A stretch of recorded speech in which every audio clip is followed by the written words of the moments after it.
Hello guys, நான் தான் உங்கள் எல்ஜி கேமர். கொஞ்சம் இந்த வீடியோவை கொஞ்சம் பாருங்கள்.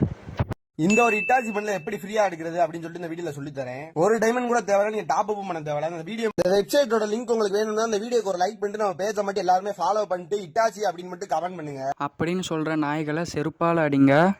என்னப்பா என்னாச்சு? ஸோ ஆமாங்க, ரீசெண்டாக இட்டாச்சி பண்டில் ஃப்ரீயாக எடுக்கலாம்னு சில யூடியூப் கிரியேட்டர் சொல்லிட்டு இருக்காங்க. ஸோ காய்ஸ், அவங்க தான் அப்படி போடுறாங்கன்னு பார்த்தா நீங்கள் அவங்களுக்கு சப்போர்ட் பண்ணிகிட்டு இருக்கீங்க. மோஸ்ட் ஆஃப் காய்ஸ் படிச்சிருப்பீங்க, நீங்களும் ப்ராக்டிக்கலாக யோசிச்சு பாருங்கள். கரீனாங்கிறது ஒரு கம்பெனி. அவங்க இட்டாச்சி பண்டில் எதுக்கு விட்றாங்க? அவங்க பிஸ்னஸ் ரன் ஆகிறதுக்கு.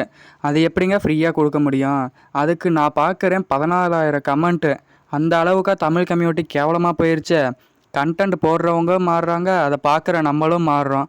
ஸோ அந்த மாதிரி போடுறவங்களுக்கு சப்போர்ட் பண்ணுறதுக்கு பதிலாக அது ஃபேக்குன்னு சொல்கிறவங்களுக்கு சப்போர்ட் பண்ணுங்கள். இந்த வீடியோவை ஷேர் பண்ணி இதுதான் உண்மை, அது பொய்ன்னு சொல்லுங்கள். ஃபேக் கண்டென்ட் போடுற சில நாய்களை தைரியமாக கமெண்டில் டேக் பண்ணுங்கள். அப்புறம் மிஸ்டர் குட் நாட் 7 ப்ரோக்கு சப்போர்ட் பண்ணுங்கள். நானும் அவருக்கு தான் சப்போர்ட் பண்ணுறேன். நம்ம சேனலை ஃபாலோ பண்ணாதவங்க உடனே ஃபாலோ பண்ணிக்கோங்க. Okay, bye guys.